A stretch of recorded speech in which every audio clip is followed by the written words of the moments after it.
Perfect. So, guys, we have a super special treat for you tonight. I like to think that every night is a treat, or every Monday night's a treat. But we have a super special treat for you tonight. The gentleman that's going to come up is a tremendous fellow, and one of the things that attracts me to him and has attracted to me him since I met him on social media is his integrity, and especially for you new people, please understand that in this business, in the fiduciary business, in the business of handling people's lives and money, integrity is everything. Knowing when to have the right product, making sure you have the right products, making sure you know your numbers, making sure you have someone you're accountable to. And you're going to learn a lot about all of that tonight.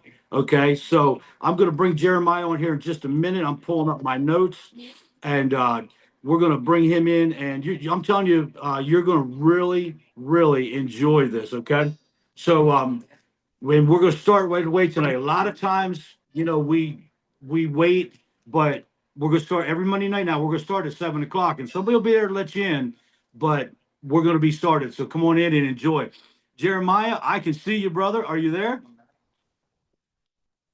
I'm here. I'm here. Hey, man, listen, I just want to first say thank you so much. First of all, for you being you. I can tell you guys, if you follow Jeremiah on social media, you know what I'm talking about. And if you don't, you better go follow him, because every day is an education in the financial services business with his social media alone. Okay. This is a good man. We're dealing with a man of integrity. And I'm going to start out, Jeremiah, just hit right into the questions. We're going to do questions for about 30, 35 minutes, and Yeah. then we'll take some question and answer. And I'm sure some people will have some questions tonight. A lot of folks are regular, and a lot of folks they'll come trickling in. So we'll just keep right on keeping on. So Jeremiah, why don't you tell us a little bit about yourself? I know you're on the West Coast, but make sure you include your favorite football team. Okay. Okay, let's start with the favorite. Well, probably my favorite football team, the New York Giants, which is we're having a horrible year amongst our number of horrible years. But anyway, we'll just leave that alone. Got it. Every time I see Saquon score, I'm ready to slap my GM. But anyway, moving on. Uh, yeah, so I'm out here on the West Coast. I'm in Northern California, Modesto area. If for anybody that knows it, we're not in SoCal. Everybody thinks, oh, I say California, oh, you're in SoCal. No, we got beaches, but you probably don't want to go to them, right? And I'm about 50 miles away from the Bay Area. Um, yeah, me and myself, been out here for about 5 years. Previous to that, I was in Texas, where I spent a lot of my time. I've also spent time in Florida as well. You guys that are in this industry, you'll be well traveled. Sometimes you go different places, you move to places, right? Because you up and you feel like you just want to do so. And that's one of the great things about being in this industry. When you feel like you want to move on and as an entrepreneur, you can do that. So yeah. That's right. That's one thing about it. A lot of people complain about COVID, but I like what COVID did to our industry, because it I really agree. helped us. I agree.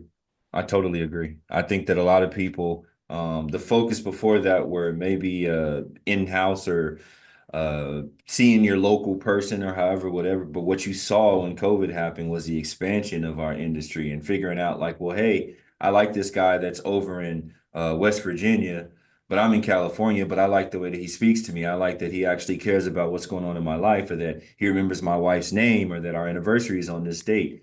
And so you saw a lot more of that in the connection, right, built between people in different areas, which is phenomenal. Absolutely. It really, I think it expanded our horizons. Now, you're in California, but originally you're from Puerto Rico, right? Correct, correct. Yeah, man. Puerto Rico is the love. It's a weird thing, right? I probably say this because of the tax structure and what I see going on now. People moving out there, they're like, yeah, I got a business, and they move out there and everything. And I'm like, yeah, there's an appeal of that, right? Especially depending on where you come from. California being one of those places that are tax heavy. But yeah, man, it's been a whirlwind journey to get to where we're at now, but I'm thankful. I'm grateful and I appreciative. love that. I love that. Gratefulness is everything. Are you married with kids? Yep, I have my wife and I have two children. My son Christian he's 15, he'll be 16 in January. Jeez. The 20th. And my daughter Genevieve will be 2 in March. So 21-month-year-old. Where does the time go, right? I don't know. I have no idea. It seemed like just yesterday, little man was there, and now it just dawned on me when I said it. Like, dang, he's gonna be 16. That's crazy. No doubt, no doubt. Now, does he go follow in dad's footsteps?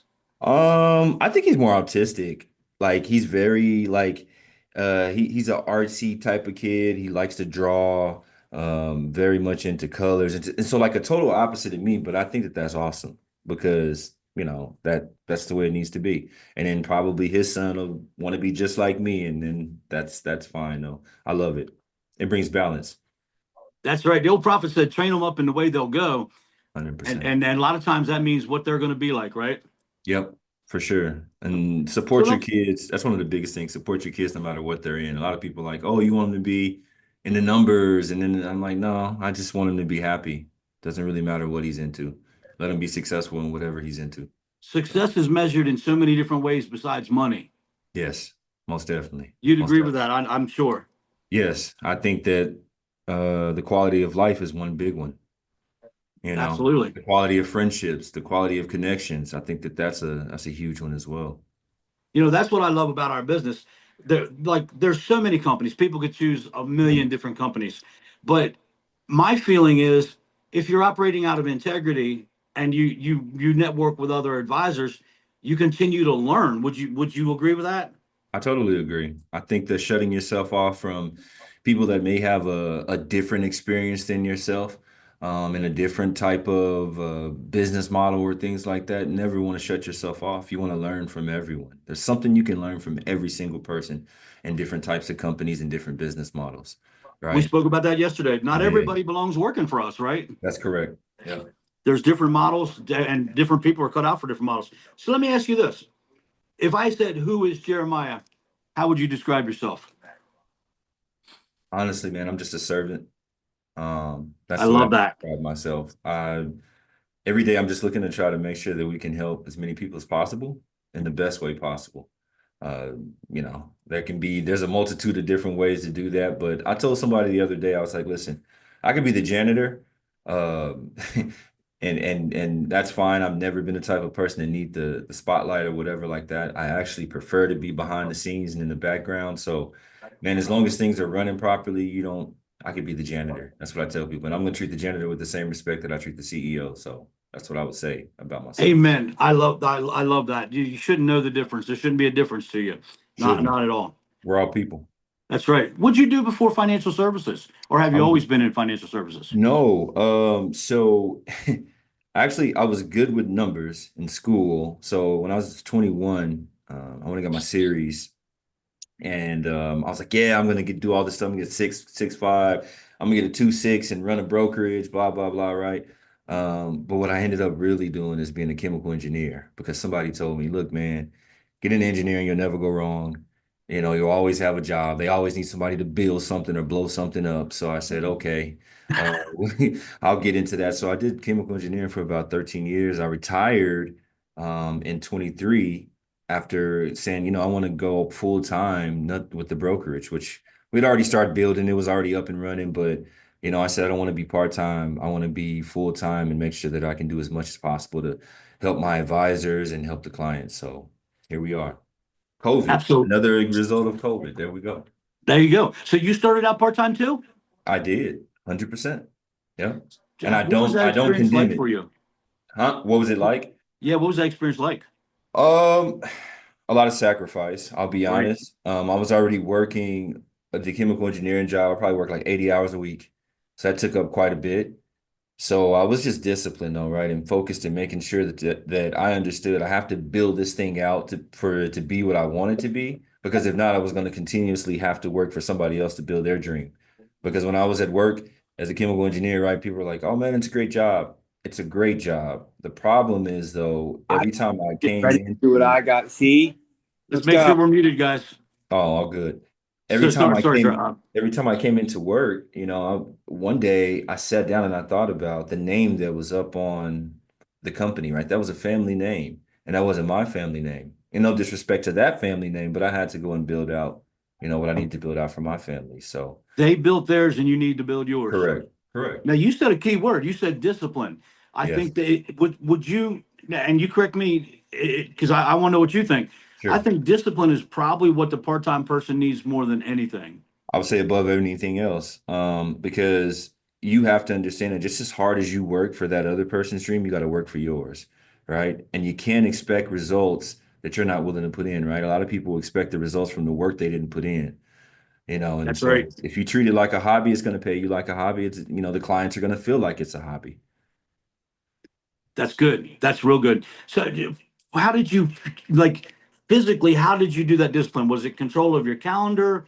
Was Yes. it setting time aside with the family? Like, how did Oh that look? God. Yeah. So if I could go back and remember, my wife we were actually talking about it the other day, but man, doing all this, it literally, man, it drove me to the ground. I'm not gonna even lie to you. I had to have a calendar. I got really serious about my Google Calendar, right? I had to make sure that on the hour I was doing exactly what I scheduled to do, right? I would take my lunch break and I would go and prospect online for clients, and new agents and recruiting and all that, right? So I'm prospecting. I got an hour for lunch, and so I take 30 minutes. I go and I'm like sending out these messages I'm like, okay, I got to send out these messages and just being disciplined about it, literally, and say, hey, if I could just be 1% better than I was yesterday at this, I could get one new person. If I could just reach one more person, I know that I'm doing what I'm supposed to be doing. But yeah, it was difficult. And I don't tell people literally, if you're not very strong with discipline, starting off, it may not be the route that you want to go. I'm just being honest. Agreed. Agreed. Yeah. I know when I was part-time because I started part-time too. It was tough on the family. Oh, Did it's you hard. experience that? Oh, it's extremely difficult because the time that you would probably usually allot for the children or a lot for your wife or husband, right? Then you got to kind of split that a little bit. Unless you're on an extreme schedule. I still try to be able to maintain both, but it's very difficult. I think it's dang near impossible. I won't say it's impossible, but it's almost impossible. Something's gonna have to, right, Right. get sacrificed You got somewhere. to run lopsided a little bit, but you got to A remember hundred your percent. priorities. 100%. And I think that starts with setting the proper expectations and communicating properly with your significant other, right? With your wife or husband and let them know, hey, this is what we're doing, but it's for a purpose. We're working towards this. And when we get to here, then we'll be able to do this. Right. That's Yeah. right. And she must have been on board with you, I'm assuming. Yeah, my wife is phenomenal, man. She's super supportive. She's supported in every single move and every step that we've done, just in life together, man. She's been I always say, people say they're better half. She's my better 75%. I'm only a quarter, and I couldn't do it without her, and the support and being able to say, hey, let's do this. And yeah, there's not really words for it, but she's just the ultimate support and ultimate partner, when it comes to life. So yeah, I'm blessed. I can relate to that, brother. My wife's in the next room and she's learning the back office. So it's truly a team effort. And we have a great example of that in our business. Does your wife work in your business or is she more support role? Right. So she started off, she got licensed, was gonna do it all because you know how it works. And any of the companies that you're with, they want to do the power couple or whatever, and she Yep, tried or whatever. But I know that's not my wife's thing. But she did it for me, right? She sacrificed, studied, got her license, got in there, and that means the world to me because I know it's not her thing, but she made the sacrifice to do it that's and right. work with us. And man, it meant everything. So I said, hey, babe, you're retired.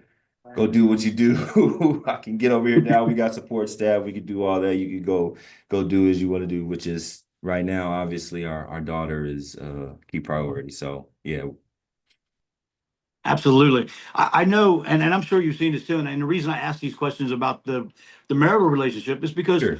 so many people do start off part-time, and I think that people don't really count the cost it can take on your marriage. And maybe they don't know. Maybe they don't know at the beginning. I don't think people are honest. You and I were talking about that. Yes, I don't sir. think I a lot agree of with that. I these was hoping you did that. uplines, yeah, I don't think a lot of the businesses they paint a picture that would seemingly be like beautiful for you, but they're not telling you about the sacrifices, right? The long nights, the arguments that you get into because maybe financially things aren't working out or you're just tired, right? You may have children or babies and you're not sleeping already, and then there's other sacrifices. So I think it's not a clear and honest picture that's painted for people. That's one of the things that I always deal with my advisors. I let them know, like, hey, whatever you're thinking, this ain't sweet.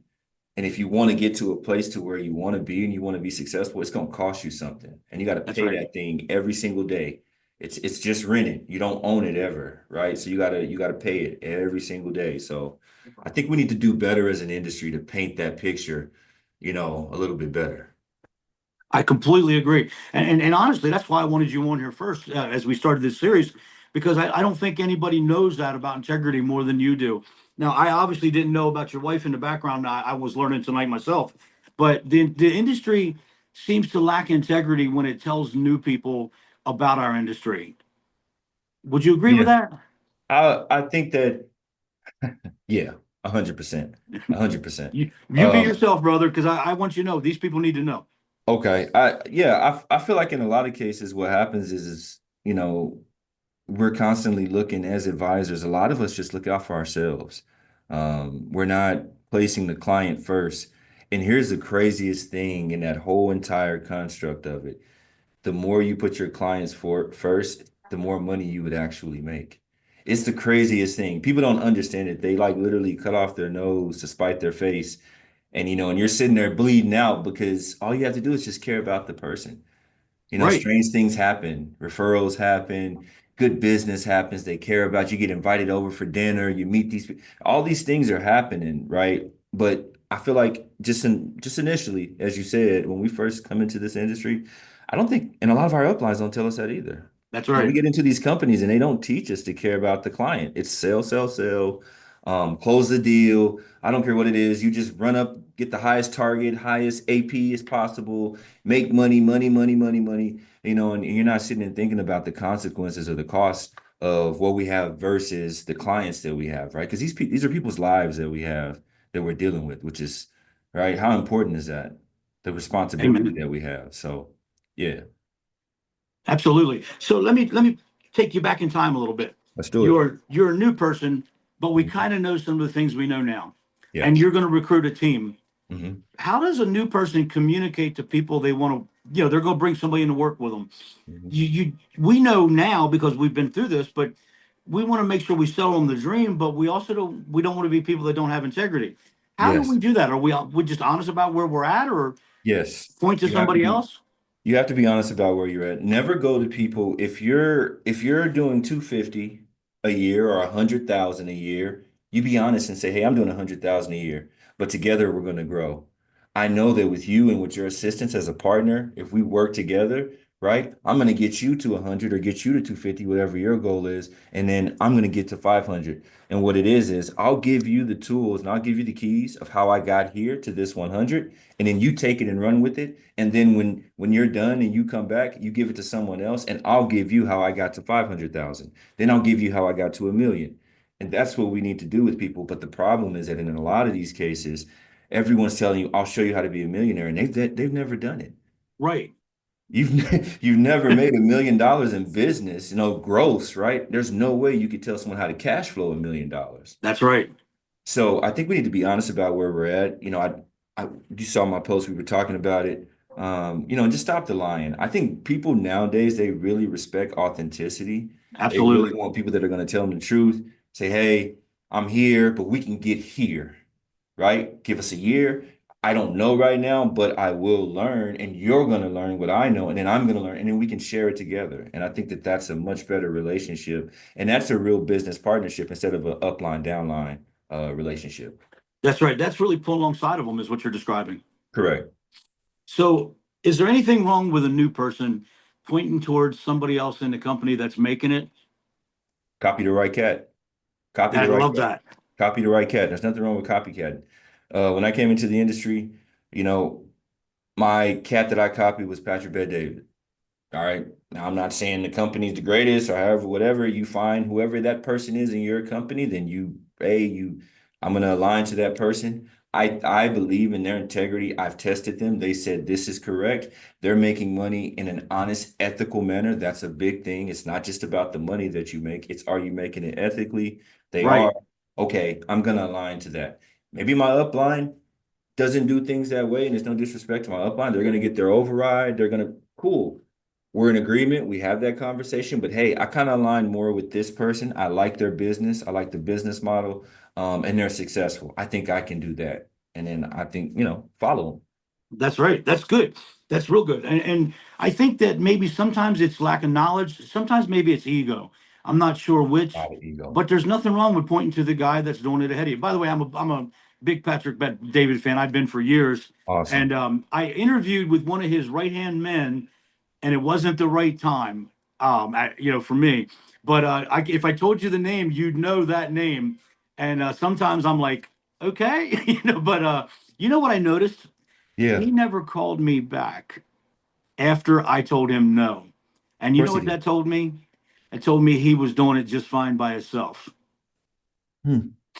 Well, I'll tell you this. This is what I'll say. And this is not to condemn, but you said me be me. There are a lot of people that didn't take on the characteristics of Patrick because Patrick would have called you back. Um, and let that be what it is. Right, Everyone knows where that place is. I'm not bashing. I don't bash anyone. If you choose to be in that place, that's fine. But there's some characteristics that make unicorns unicorns, right. right? That's right. Patrick's follow-up game is impeccable. Actually, Yep. that's one of the things that I learned. I'll wait. Man, I have people inside of our organization that were 3, 4 year follow-ups. And then it took them 3 years to come into the organization. They came into the organization and boom, like that lightning in a bottle, and right? Right. But like that follow-up was one of the things that I was like, okay, this guy, all right, He So that knows. doesn't surprise me. But So let's that old go to saying, the follow-up. fortunes in the follow up is real. Fortunate to follow up is 100% real. 100%. Too many Hey people, Jason, good to they see don't you, go brother. after it. No, nah. I feel like um I feel like honestly, it's all in the thrill of the chase with a lot of people. And it's like, hey, like recruiting wise, right? I want to recruit this person. I think they're really bright, they're super smart, sharp people. I just want to pursue them, right? And you guys have probably seen this. They pursue you, they get you there, and then you're like, okay, I'm ready to go. And they get you excited and you're all ready to go. And then it's like, okay, what's next? Well, it was just in the pursuit, right? I was just excited about the pursuit. I wasn't actually excited to get you and teach you a system or teach you how to be successful. I was just excited about the pursuit. And I feel like that is with a lot of people. It's just the game. I love the game, but I don't actually have a system or I can't teach you how to go to that next level. That's what some people are taught, though, isn't it? At some companies, it's like, and Yeah, I'm just going to make a quote I heard, and you can tell me what you think about it. But sure. I've heard recruiting solves everything. I don't know if I agree with that. You tell me It what you doesn't. think. It doesn't. I heard that quote too in the same place. And listen, it doesn't. They say, hey, you're feeling bad, go get a recruit. Go get a direct. That's what they say. Go get a direct. Go get a direct. And I could pull up records. I was the number one actual personal recruiter in that company in 2020. Right? Like phenomenal. That's great. But that didn't do anything for my business, right? Because you're not taught how to convert. And what I mean by that is not just internal consumption, but you're not taught how to take that person, right? Nurture them, build them up. Be on the phone, you have to check in with them, you have to text them, right? You have to get them through getting licensed. Or if they already come in licensed, you have to get them, hey, do you understand how to set up the meetings? I'm going to run your meetings. We're going to run these 5 meetings together. Then you're going to jump in. I'm still going to be here, but you're going to jump. Like actually walking them through and nurturing, building that system out, that's not there, right? And that's the Right. problem. It's not the directs. You could get a million directs, as many direct, people as you want to get, but if you don't have a system that can actively teach them how to be successful, right, and get them to their individualized goal of success, then it's not worth it. It's just people. And that's why you see people on a constant hamster wheel in and out of these companies, right? 30, 40. Oh, I recruited 40 people. How many of them stuck, brother? Like Right. who's actually doing something? You got 60,000 recruits in a year, but who's actually being successful? If only 5 of them are successful, we're not doing Right. too good. And you leave people jaded. I mean, people get upset, and then they leave the industry. And They I hate think the that industry. They that's hate why the I think I Yep, wanted to start this was because there's some good people being jaded that don't need to be, and I I don't know who agree. they are. I'm not a genie. I always tell people in this group, brother, I say I'm not a guru. I'm just a couple steps ahead. We're gonna figure this out. So, We'll get it together. Yep. I love it's that. it's a matter of don't be jaded. Look around a little bit. Do you encourage people to look around if they're not happy, they're not figuring it out? Do what you need to do. I always tell people you got a 24/7, 365 release date with me. I've never held a person, I've never held a contract, I've never held an agent advisor against it. If you need to go somewhere, that's good. You know why? Because we need that for the good of the industry, right? A lot of the tactics and the stuff that we pull, and when people do that to people, not only does it, it they leave jaded, but they also leave angry and they leave bitter, Yep. right? Which is the distrust of our industry, which already, there's like used car salesman, and then there's like the insurance guy. That's like just a half an inch right below that used car salesman, right? So Right. I'm trying to build it up, and we're trying to restore. And you and I talked about this, but it's Yes. bringing back the trust and the ethics to this profession, where people are comfortable and happy to sit down with you, and they feel like they've had a great experience, and you've heard, Amen. right? Yeah. Amen. Hey, I tell you what, I looked over your website and I think there's a lesson in the name of your company. And I Yes. might be wrong about this, but I think you might have did it on purpose. I did. I did. There was and I actually tell people all the time, there was a rapper. His name was Nipsey Hussle. You may not know that rapper, but his motivation was building up businesses and helping his community, right? And not only did I like his message, but also it linked to myself of this thing is a marathon. Like actually being successful in this industry is a marathon. A lot of people start off with a sprint, right? They get that first year Hall of Fame. I wrote $1 million, and then next thing you know, 750,000 of it charged back, and then you don't ever see this person ever again. This is right. It's a marathon. Doing Yep. the right things, right? Not going for the sale in the first, like sitting down, consulting your clients, having those conversations. Hey, how can I help you? Right? Maybe this takes 2 or 3 meetings. That's okay. I'm not rushing you. We got to figure out what's best for the client. So it's a marathon. It's a long-term thing. It's not a sprint. It's not 100 meters, right? This is cross country. You're gonna have to run that thing, man. No doubt. So if you guys didn't figure out the name of his company, it's the Marathon Group, Marathon and group. I absolutely love it because I went all the way through and I got to the bottom and I read your tagline and I was Yes. like, that is what it's all about right there. This is not a get rich quick scheme, and I think people think that sometimes. It is more of a career change than it is a get rich quick thing. I don't believe in get rich quick. Right. Because even if you get the money, I mean, and we've had countless examples, right? Look at the people that win the lottery. What happens to them? Go Usually in a year broke. and a half to 2 years, they either go broke or they're deceased, right? Unfortunately. There's crazy things that happen to these people because they're not taught how to manage it. And so for me, it's not a get rich quick scheme. Those things usually don't last. And we've all been taught that. So you want to take your steps, understand what you're doing, teach people how to be successful in the proper way, right? Hold their hand, walk them through the process and say, hey, okay, this is how you need to do this.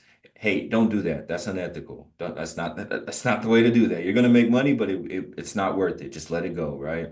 That's That's a right. big, yeah, that's huge. So in this business, I really believe it's important to have somebody you're accountable to. Yes. Sometimes people have an independent office and they got Yeah. to find somebody to be accountable to. Sometimes you have a network and it's easy. You maybe have a good executive director, vice president, what have Yep. you. Yep. How do you handle accountability so that you're keeping yourself on track? So for myself personally, I have business partners that have now become actual partners. And they're at the level to where I mean this really like no override or anything in the business. And I take the ideas to them and I say, hey, I'm thinking about doing this. What do you think about it? Right? There's no what do they call it? Authoritarian, or the person totalitarianism, right? That person dictator. There's none of that Right. going on here. Like I still have accountability, right? There's still numbers that we have to hit. There's still partners that I meet with to govern and look at the success of our business. And so it's not just me saying that we're successful. There's metrics and an actual group, right, or board that says, hey, yeah, you guys have been successful. You grew this amount. What's the goals for next year? And so I The think that's numbers huge. speak loud. Yes, yeah. Numbers always speak.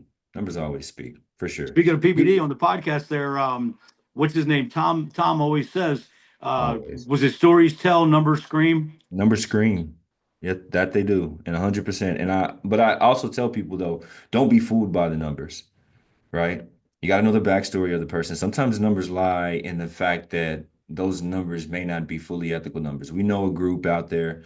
There's a company that had massive people come in and do $1 million in a year and didn't it, right? But but the business wasn't ethical, right? And the next thing you know, all of the business is falling off the books. Persistency, I think, tells a huge story, right? And not just numbers, it's consistent numbers. It's year one, we did this, year two, we did this, right? What's your persistency rate? How much of that stayed on the books, which means, oh, it's good business, it's real business. That's a huge Right. thing for me. Yeah. And so keeping that persistency up, keeping those numbers up, that involves client follow up. That involves being dogged in your client follow up. Yeah, I think the client follow up, and depending on what tier, me ourselves personally, I tier my clients and say, hey, there's these guys that I gotta meet with quarterly because they got a lot going on. We got to make sure that as the things change, I make sure we implement the strategies and stuff as possible. There's some people we meet twice a year. There's others we meet, once a year, right? But you tier them but you make sure that you follow up. You make sure also that you please your clients, you don't have that many clients unless you're in Medicare, right? You're in Medicare and health wise, you got a lot of clients. You're probably not going Right. to remember everybody, right? But on our side, if it's just the life side, know your clients' names, know their children's names. You may not remember their anniversary, but ask it initially when you start and you take that information down because there's nothing like a person or a client that can, that you can call and say, hey, I was just thinking about you. I know today's you guys' anniversary, or send them an email and say, hey, man, I hope that you guys have a blessed anniversary. It makes a world of difference. You'd be super surprised. And it's something so simple. Doesn't cost you anything, right? I mean, you want to send them a gift, that's fine, but just little things, that follow up, right? That contact. Those are good. Those are good tips. What's your number one favorite thing to do for follow up? I'd probably say I'm a tech guy. In case people that follow my page, JT, you probably see it, but I like a lot of tech. So Redtail, I love it. Get you a system that's going to help you and allow you to be able to keep up with dates, right? And will allow you to send out email drips, basically, right? So messages to make sure that even those clients that haven't answered, hey, I'm going to put them on this list, and this list has a contingency to say, hey, I'm going to touch base with them in 3 months. I talked to them today. It's gonna warm me back up 3 months. They'll send another email. Hey, just checking back in. That's what I would say is probably the number one thing. Utilize technology and make sure that you can implement you some type of system to follow back up with your clients. I love it. So I'm making some notes as we go because we're going to go into question and answer here in just a little bit. But if you guys are making notes, you hear integrity, you hear discipline, follow up, technology, system. These are terms that everybody should know, and they should know what they mean. So I would venture to say that would you say most of these things are transferable between different companies and systems? Oh, for sure. I don't think you necessarily have to be in a certain company. If a company's telling you that you only get this here, that's like a red flag for me. I'm like, okay, you could probably get it somewhere else, right? But these are just foundational aspects of your business that no matter if you're in Simplicity, if you're in PHP, if you're in FFL, wherever you're at, right? You can transfer your business to any one of those and it's still going to be successful because you have the foundation already built. And everything that they bring in is just addition to whatever, you already have. I love it. I love it. So as we get ready, you guys start getting your questions ready. I got a couple more things. Hey Jeremiah, I sent you a post, and I'm gonna read the Yes. title of it. Yes. And hey guys, if you're not muted, mute till you ask your question. Okay. Um, I sent you this post, and I'm just gonna read the top of it first. And this is just one of the things I actually screenshotted this and printed this off, and I told myself I have to read this every day. Here's what Jeremiah said just a couple days ago. Having a self-gratified financial advisor, one who prioritizes their own interests, accolades, and ego over their clients' well-being can be detrimental for several reasons. Now, you give a bunch of reasons. First one you talked about was conflict of interest. Yes. I mean, and what I mean by that is stuff that aligns to them, and you all have seen it, right? Products that they're getting a kickback on, right? They're cool with the vice president at said company, and that company said, "Hey, look, man, you push certain amount of premium of this product. We're going to make sure that you do this. We're going to give you a trip, this and that, right?" And that's whatever those incentives are. You know what it does is it convolutes the brain, right? And it actually corrupts the mind of the advisor and it doesn't allow you to give your client the best option.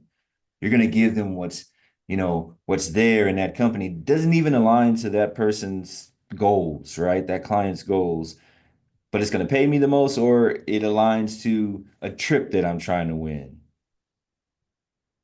Amen. Competition. The other day, somebody had a post up, "What's your favorite product to rate?" And somebody commented on it, and they said the thing that's good for the customer, and it kind of Whatever's shut things best for the down. client. Yes. Exactly. Yes. Yep. Absolutely. So the Exactly. next thing you talked about was misaligned priorities. I think you kind of just hit on that. But if you're not focusing 100% on the client's priorities, then are you even doing your job? Some would say that you are, depending on where you're at, right? What companies you are. Did you generate X amount of premium or X amount of points or whatever for your upline? But no, to be honest, you're not, right? Your priorities must be as a fiduciary that your clients' goals are met. Now, are those goals sometimes, do they need to be re-examined? Do they need to be discussed with the client? Yes, because maybe the goals that they have are unrealistic or they don't align to where they're trying to go long term. But that takes an actual conversation, right? That takes a focus on speaking with them and being able to have that critical conversation. That's one of my favorite books, but having that critical conversation with them, learning how to have that and be honest Right. with them. Yeah. So let me ask you a question.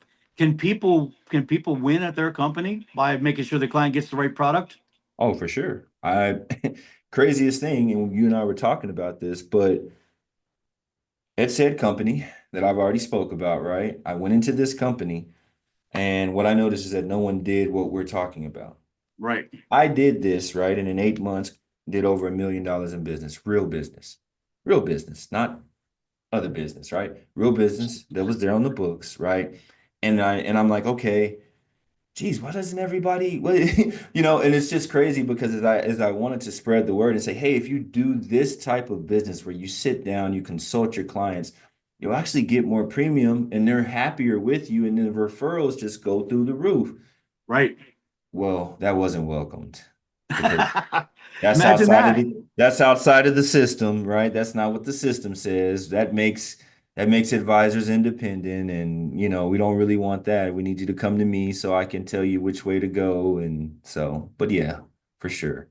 Absolutely agreed. So you go on, you talk about lack of trust with your clients and eroding trust and has causing yourself to have a difficult procedure, Listen, difficult partnership. you only get one time, right? You only get one time.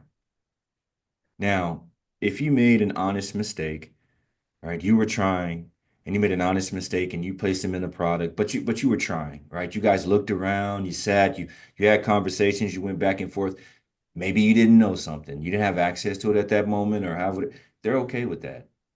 They said, well, you tried, and but we went through a lot of things. So I'm okay with that, right?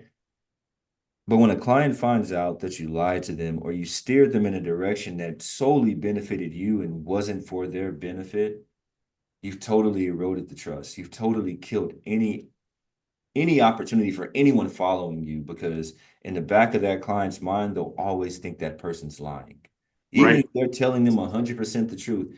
And I think that's what we're going through in today's industry. A lot of it, right, is a lot of trendy sales, a lot of pushing people into stuff that they don't need or that doesn't benefit them.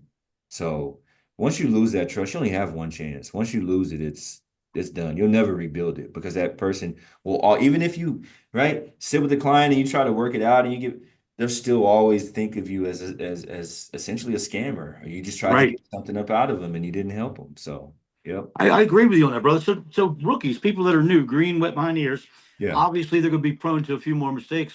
Should sure, they be running by, either their office manager or whoever's training them? They should be yeah. running their deals by somebody else, shouldn't they? 100%. Leverage is key.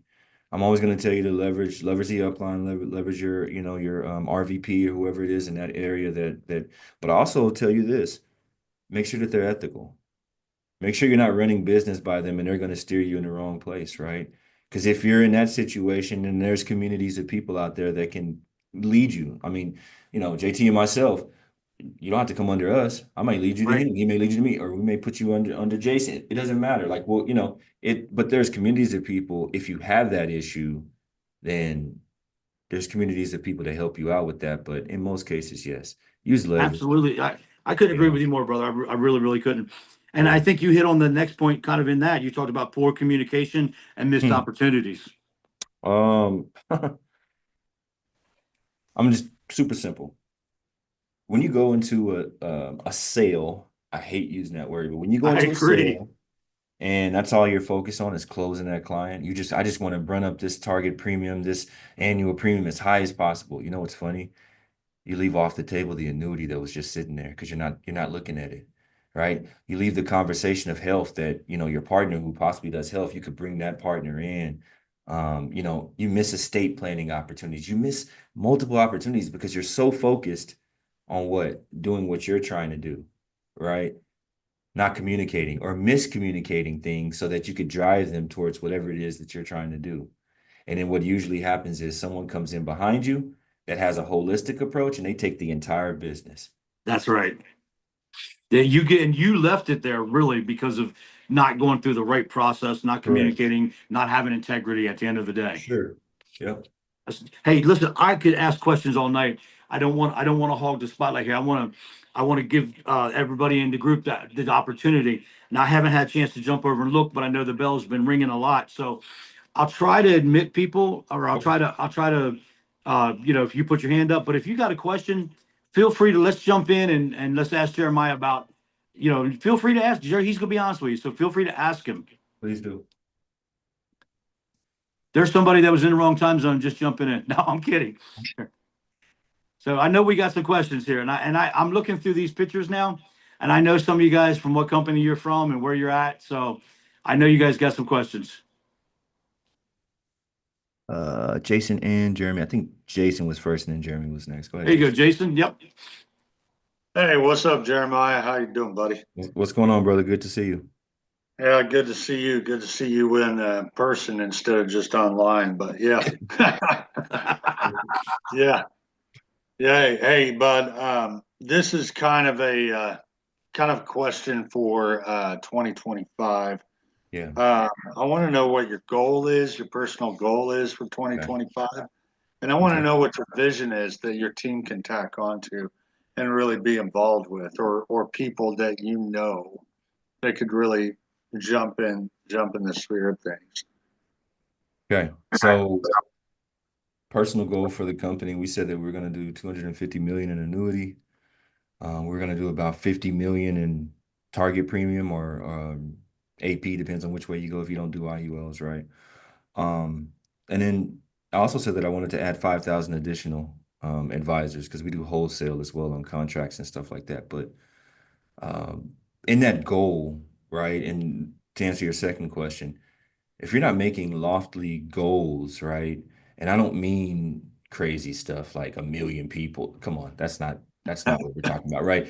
Smart goals still, but lofty goals that kind of scare you, right? And the reason I say that is because you got to have room within your vision to grow financially, developmental wise, right? And then the expansion of your company. If you don't have that vision to do that sizable enough, then you can't fit people, right? Their vision into yours, essentially. They're gonna outwit their vision's bigger than yours. And so you got to have the vision that allows your partners, right, to still have their vision and everyone's working in unison to try to project and get to that next level.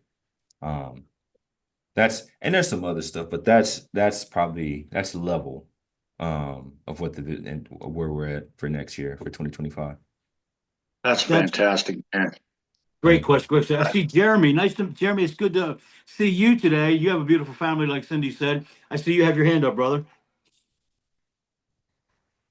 You're muted, brother. Yeah, Yeah. you're muted. Yeah. So I've been in the financial service industry for only probably about, I guess, 4 or 5 months now. I Okay. get ready to take my Series 6 this week on Thursday. But Congrats. my question for you, I'm really struggling getting my business off the ground. I've set many appointments. I've talked to a lot of people. Okay. But one thing that y'all spoke about earlier, I guess how to address it in your opinion. So we always talk about we want to be honest with them. We'll react. I'm Sure. not going to tell somebody I'm making 80,000, 100,000 a year Right. when I'm not making 10,000 a year. Right? I'm still working my full Right. time job. I'm trying to get my business going. Sure. Um, but how do you respond to those people? So there's a lady that I spoke with, and she asked me the other day. She said, because she got back with me a few weeks later. We spoke. She got back with me a few weeks later and asked me, "Is this all you do?" And I was upfront with her. I said, "No, look, I still work a full-time job. I'm still trying to get my business going." But Yeah. how do you respond to those comments? Because I feel like a lot of people, they'll ask you that question, and when you be honest with them, Right. they take it in like a bad way, like, "Nah, I want this, right? Clearly it's not working. No, this." But I strongly believe in the company I'm with, and I believe in the vision, and I believe in the Sure. possibilities. I'm Sure. just not to that point, so I can't give them a real life example Right. without referring to somebody else, right? Which we talked about that, but how would you respond? Okay. So there's two ways. Number one, maybe you want to hone in on the niche. Maybe I just don't want to send out invites or conversation invites to everyone. I want to kind of hone it into maybe whatever your career is, whatever career that you're working, right? Because when they come back with that response, what you're going to say is, well, wouldn't you like someone that's actively involved in your industry that would understand what you're going through?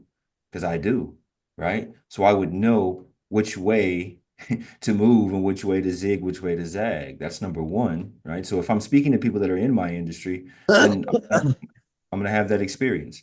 Does that make sense, Jeremy? Yeah. Yes, sir, it That's does. number one. And then number two, like you said, I'm also going to refer to someone maybe in the beginning, right? And obviously continue to be honest with them. But you say, hey, I just started, but, and then obviously the leverage comes in and it's getting them to someone that does have that success level, right? And you say, hey, these people are teaching me. Now, I initiated the conversation, but I'm definitely going to make sure that you have the best experience and make sure that you are provided with the most pertinent information, right? Which is most important, the client. That's what I would say. Number one is I would change maybe the people that I talk to a little bit. If when I'm first starting off, if I'm doing it on my own and I don't really like leveraging as much, I'm going to find people in whatever industry that I'm in. That's how I started mine. I talked to engineers and I focused in on engineers because I know what they're going through, right? And so the conversation they would give me, I know how to answer those questions. I don't know how to answer it for doctors. I don't know how to answer it for construction workers, right? But I know engineering.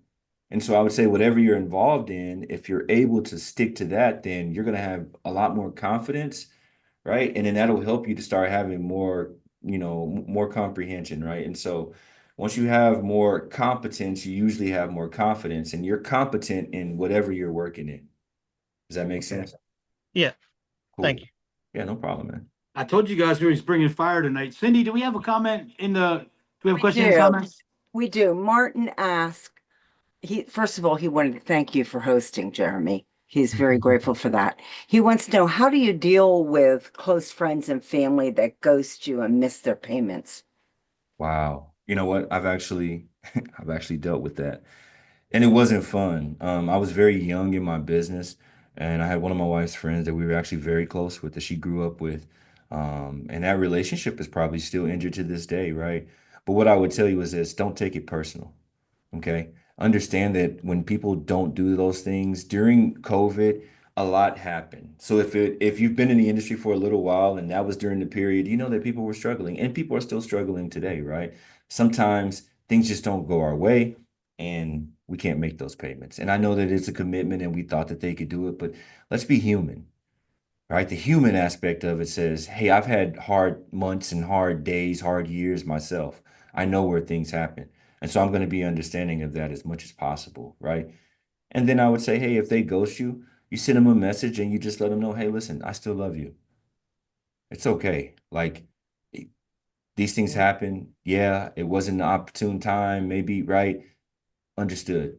No problem. But I want you to know that I still love you. I don't think any less of you. And, I'd love for us to go for a coffee. I'd love for us to sit down and just have a conversation. Let's air this out. I don't want to lose friendship. I don't want to lose family members over this industry. Because at the end of the day, what's most important is you and me and our relationship. So that's what I would say. That is excellent, brother. Excellent. I'm looking for some more hands. I'm sure there's some more questions. I just wanted to add that I'm not in your line of business, but I want to tell you I gleaned a lot for what it is that I do and Yes. for my character and for integrity and for proper honest communication. There was so many golden nuggets in there, no matter what line of business that you're in. Thank you. So I really appreciate it. Thank you so very much. Yes, ma'am. Thank you. I should have warned you that we have people, coaches, we have truck drivers, we have people Oh, that are business perfect. owners, but it's Perfect. transferable. These Oh are no, it transferable. doesn't matter. Yeah, it doesn't matter what industry that you're in. There's fundamental truths, right? They say all truths are parallel, right? As above, so below, same thing. So when you start to get these fundamental truths, no matter what business that you're in, you can carry those to anything. It's gonna move spaces, right? Whatever industry that you're in. Absolutely. So I want to follow up to that question that Cindy asked you for Martin. Do you ever adjust a person's like if I remember back in the day, and I'm not saying I agree with this, but I remember back in the day, they said there's three policies: the one you want, the one you can afford, and the one that you need. Did Yeah. you ever adjust policies based on the fact that you're worried about that person not making a payment? Because I think that's a concern for people when they sell to family and friends. Yeah, I think like, first and foremost, when we sit down in the initial conversation, I'm establishing with my family member, letting them know, hey, I'm still your cousin, I'm still your brother, I'm still however, whatever, but I'm gonna put on my financial fiduciary hat right now. Okay. So these questions that I'm asking you right now, it's trying to make sure and figure out what's the best product for you and to which level we build that product. Right. So if it's term, in my industry, right? If it's a term policy, then you might be a little stuck. But I'm not going to put you into something that I know you can't afford because I went through and did an analysis with you and I saw how much money you have at the end of each month, right? So what I would say is it's the actual suitability and aligning them to the right product from the beginning at the right level. And so you don't have to worry about that. I know a big push in our industry is this IUL business, right? And people get pushed into and they get this huge death benefit and they're paying all this amount of money. And no, it's so absorbent, right? And it's excessive versus building someone something of what they need and saying, hey, understand, this is where we're at on a monthly basis, but I want to tell you something. This is the minimal amount that you can pay every month and it still stays in place. Okay. So then you give them that full rundown. A lot of people don't like to do that because they're like, well, they're just going to pay the minimum. No, they just need to understand that. And so they don't not pay anything if they could have, right? So Right. that's the conversation. And I think it involves or being more holistic in your approach of the client and not just looking at it like a transaction. That's a big piece of it. You took those three things that I know we both learned at another place at one Yeah, point or another, and you just framed them with integrity. And I absolutely love that. Let me ask you this, and if anybody has any more questions, feel free to raise your hand or jump in, okay? Because we're gonna wrap up in about 7 minutes. So, you know, I'm gonna be honest with you. What I'm about to ask you about concerns me, sure. but I might be wrong, and that's why I want different voices on here because I want to learn. I have a saying: I want people to prove me wrong sometimes, right? But when I see a financial person and they call themselves, and I'm going to make up names because I don't want to call out Sure. companies. The For sure. Term Masters or the Yeah, IUL, you know, uh, sure. this that. Does it concern you when they seem to point to one product? It does. It concerns me when I see insurance only, right? Commission-based advisors bash, equities. Here's the thing. In a financial home, you can't build that home with only a hammer. And if the hammer was one type of policy, can you build a whole house or a building with just a hammer? No, you need multiple different tools, right? And it's the same thing when it comes to these policies. You have to mix, you have to mingle them, you have to mix different, right? And then when you build that house, it has different rooms in it. And those rooms may be another completely different industry and different type of stuff, but there's no need to bash, right? There's room for everything. It's just sitting down with that client and figuring out at what proportion I align everything. If it's permanent here, then okay, just a little bit for this permanent, but I need more term because I need this. If it's equities on this, right, then it's just sitting down and saying, hey, what is your goals? Because no two people are the same. And so when I hear like a lot of these companies and say, I only do this, that's a red flag. I could never work with that company because what if I don't need that? Or for what if I need that in addition of something else that you can't offer? Then we're in trouble, right?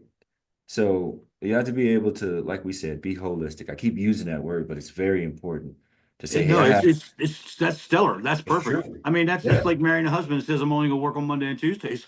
And a wife's like, well, what about, I don't know if Right. that's gonna cut it. I mean, unless you got some type of, maybe you're driving Lamborghinis or F1 or something like that, but outside of that, I don't think that's gonna work for you. That's right. That's right. I'm gonna give it 20 seconds if anybody else wants to jump in there. I don't want to miss anybody. Okay. You know Anybody has what? a question? There is no such thing as a dumb question. I would That's like right. you to explain to me exactly what you mean by a holistic approach. Oh, I like that question. So instead of me just going in with in my brain, cookie cutter, hey, I'm only going to provide this product to the client. Doesn't matter what they need. This is all I'm providing.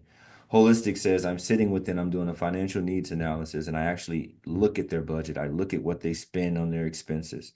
I look at how they've allotted their money. Hey, if you have a portfolio, let's review your portfolio. How much money is going to dollar cost average into this equity? How much money is going here? How much? I need to see everything holistically. And so I'm not just giving you a product that I want you to have, right? Transactionally. I'm not just saying, hey, I'm trying to make a commission. It's this fits into that perfect little gap, right? That you have inside of your entire financial plan. There's a gap there, and I'm going to fit that gap. But I'm not gonna, right, go over into something else or however. No, it fits just congruently right there in that spot because this is what you needed. That's what holistic planning is sitting down and having that conversation instead of trying to push a product on someone. That's a great If question. if you walk into a McDonald's and all they sell was cheeseburgers, they didn't sell chicken or salads or anything else, how many times are you going back to that McDonald's?